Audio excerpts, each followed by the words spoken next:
Hey folks, and welcome back to Film Sandwich. I'm your host, KidRon Burgandy, the guy whose back has suffered through more bargain bin office chairs than he cares to admit. Today though, I've got something that promises to end the squeaks, the sweat, the spine-twisting misery.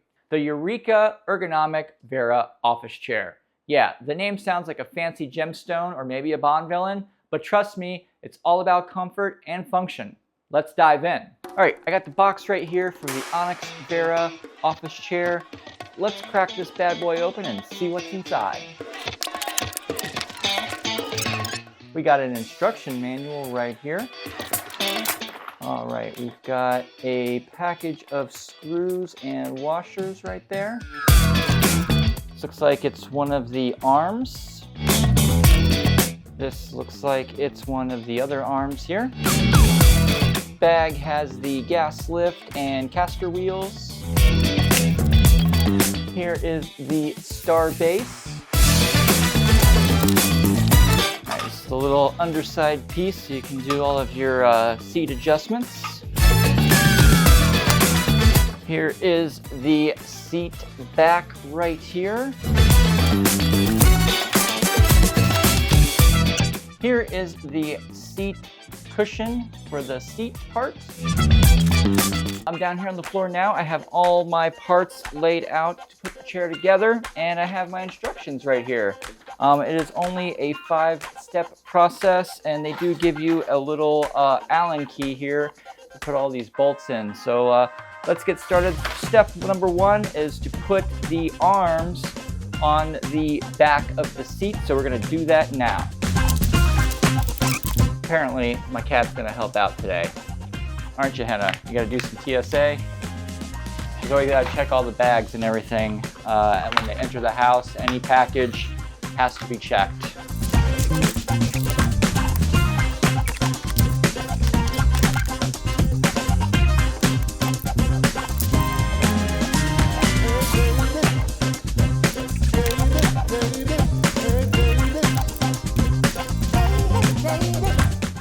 Okay, there we go. Our armrests are connected to the seat back. Now, I do recommend not fully tightening everything, cinching it all the way down until you're all the way to the end, because sometimes things need to flex around and get in the holes. So that's what I do. I usually wait to the end to fully cinch everything down. But we're gonna put that guy right here because step 1 is done. And now we're gonna move on to step 2.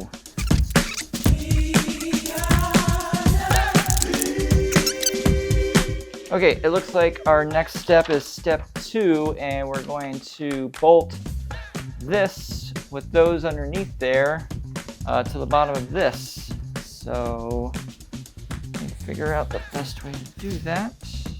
Okay, for step number 2, it's to put these guys, to bolt this back part onto the cushion, the bottom cushion. So I'm going to use my couch over here to help me do this a little easier so I don't have to contortion myself around. So there is that. We're going to have 4 bolts and 4 washers.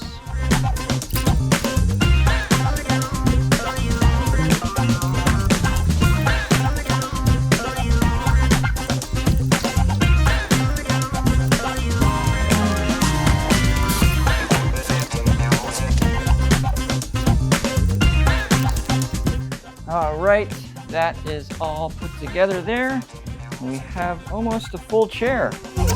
Okay, now we're on step number 3. We're gonna bolt this bad boy to the bottom of the chair with these 4 bolts. Let's do it.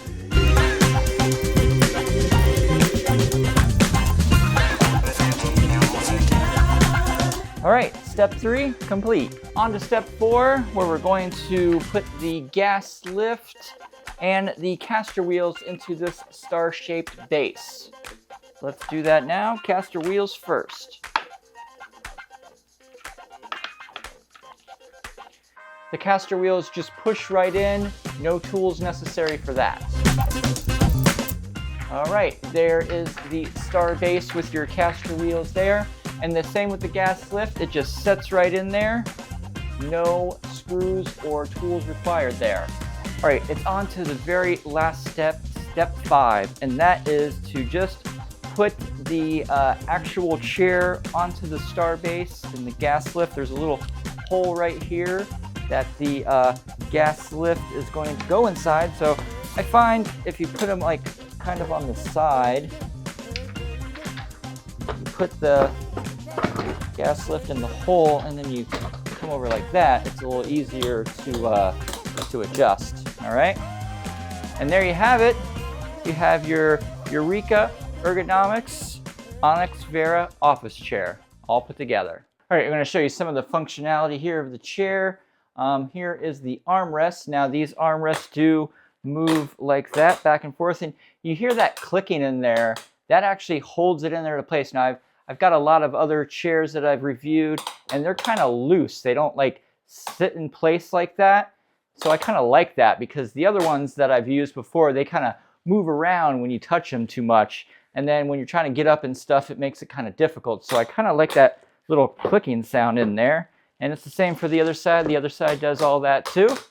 And then another cool thing that I like is that these will tuck up out of the way there.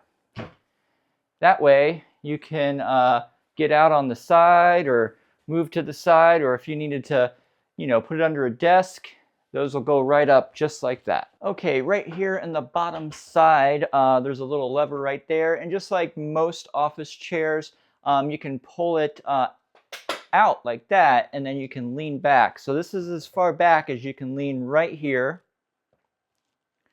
And then if you wanted to have it to where it doesn't lean back, you push it in, and then you're not going to lean back. It's going to stay locked into place.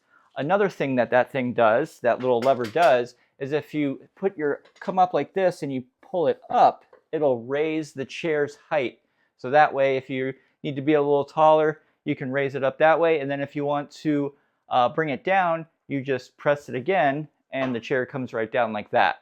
Okay, one more adjustment here is that this is for lumbar support. It's got a little cushiony little pad back here. And if you go to the left, it'll push that pad in to give you a little bit more lumbar support there. And if you need less, you just turn the dial the other way and you'll have less lumbar support. Okay, one more setting for the lumbar support. You can actually raise and lower it there with that little pad. So you can raise that up and you can lower it, as well as turning the knobs here. So another adjustment for your lumbar supports. Now let's talk about what you're actually sitting on. This chair weighs about 26.5 pounds once built, which makes it light enough to move but heavy enough to feel stable. The frame is sturdy, the star base is nylon but reinforced, and the gas lift is a class 4 cylinder, which is usually the reliable standard for office chairs. The seat uses a sponge cushion that's firm without feeling like you're perched on a brick. And the backrest is made from premium faux leather. Style-wise, it's pretty clean. This is a mid-back design, so you won't get a headrest, but it gives your setup a minimalist, modern vibe.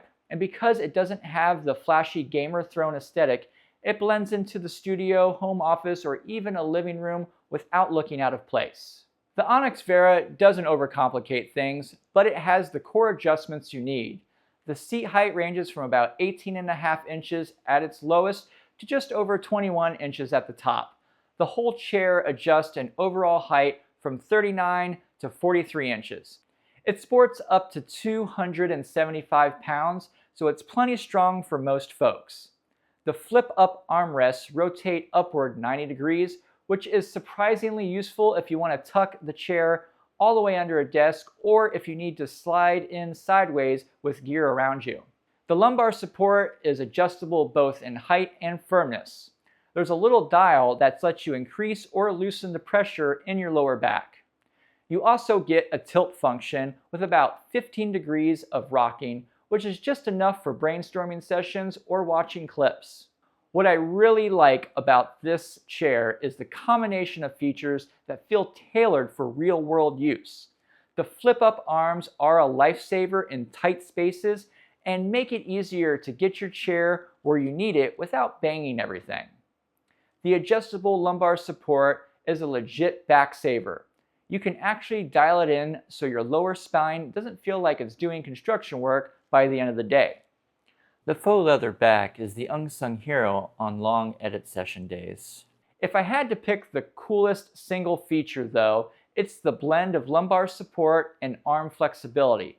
It's like the chair knows you're not always going to sit in it perfectly straight with your arms on the rest. It adapts, and that's cool. For those of us grinding away in the content world, the chair fits in nicely. When I'm editing for hours, the lumbar support genuinely reduces fatigue.